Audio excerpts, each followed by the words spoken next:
Ukraine और Russia में जब से ये युद्ध छिड़ा है, एक बेसिक चीज है जो हमने समझनी चाहिए कि रशिया ने यूक्रेन पर हमला क्यों किया है। उसने हमला सिर्फ इसलिए किया है कि यूक्रेन ये नेटो का एक मेंबर बनने वाला था। नेटो का मेंबर बनना मतलब क्या है कि नेटो में सबसे ज्यादा पावरफुल है वो है अमेरिका। अमेरिका रशिया के बिल्कुल करीब आ जाएगा क्योंकि यूक्रेन और रशिया का दे शेयर अ बॉर्डर। वहां पर अगर अमेरिका आ गया और अमेरिका ने अपने मिलिट्री बेसिस लगाए, मिलिट्री मिसाइल्स लगाए वहां पर, तो रशिया के लिए कितना बड़ा धोखा होगा।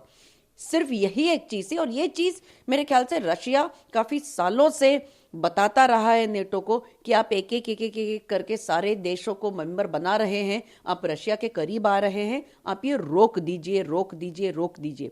लेकिन नेटो ने अपने हाथ फैलाए एशियन सब कॉन्टिनेंट में आने के लिए। नेटो ने अपने हाथ फैला रहा है और इसीलिए ये युद्ध हो रहा है। यूक्रेन ये अड़ा हुआ है। जेलेंस्की का कहना है कि दो हमारे बीच में टॉक्स हो रहे हैं, पीस टॉक्स के लिए हमने पहल की थी रशिया से, और रशिया और यूक्रेन ये बातचीत कर रहे हैं। लेकिन ये बातचीत हम कब इसे फ्रूटफुल समझेंगे या सक्सेसफुल समझेंगे, जब आप सीज फायर करोगे। तो जेलेंस्की पहले रशिया से कह रहा है कि पहले आप सीज फायर अनाउंस करिए और फिर हम चर्चा के लिए कुछ ठोस मुद्दों के ऊपर चर्चा करेंगे। लेकिन रशिया मानने वालों में से नहीं है।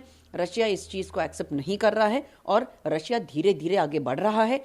कीव को उसने पूरा एनसर्कल कर लिया है उसके आर्मी ने, और उन्होंने अनाउंसमेंट कर दिया है कि जितने भी नागरिक कीव में हैं वो छोड़कर तुरंत निकल जाएं, क्योंकि अभी कीव पर तगड़ा हमला बोलकर उसे कैप्चर किया जाएगा।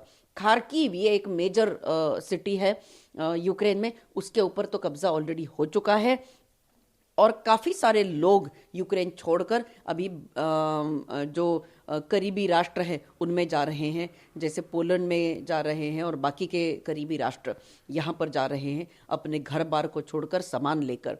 तो जान की और माल का तो बहुत नुकसान हो रहा है, लेकिन जान का नुकसान कम हो इसीलिए रशिया ने पहले ही अनाउंस कर दिया कि आप शहर छोड़कर निकल जाइए, क्योंकि अभी तगड़ा हमला करेंगे हम कीव के ऊपर और उसे कैप्चर कर देंगे। Once the capital of a country is down, जो सैनिक होते हैं उनका मोराल बहुत डाउन हो जाता है, और इसीलिए किसी भी राष्ट्र के कैपिटल को कब्जा करना ये बहुत महत्वपूर्ण होता है।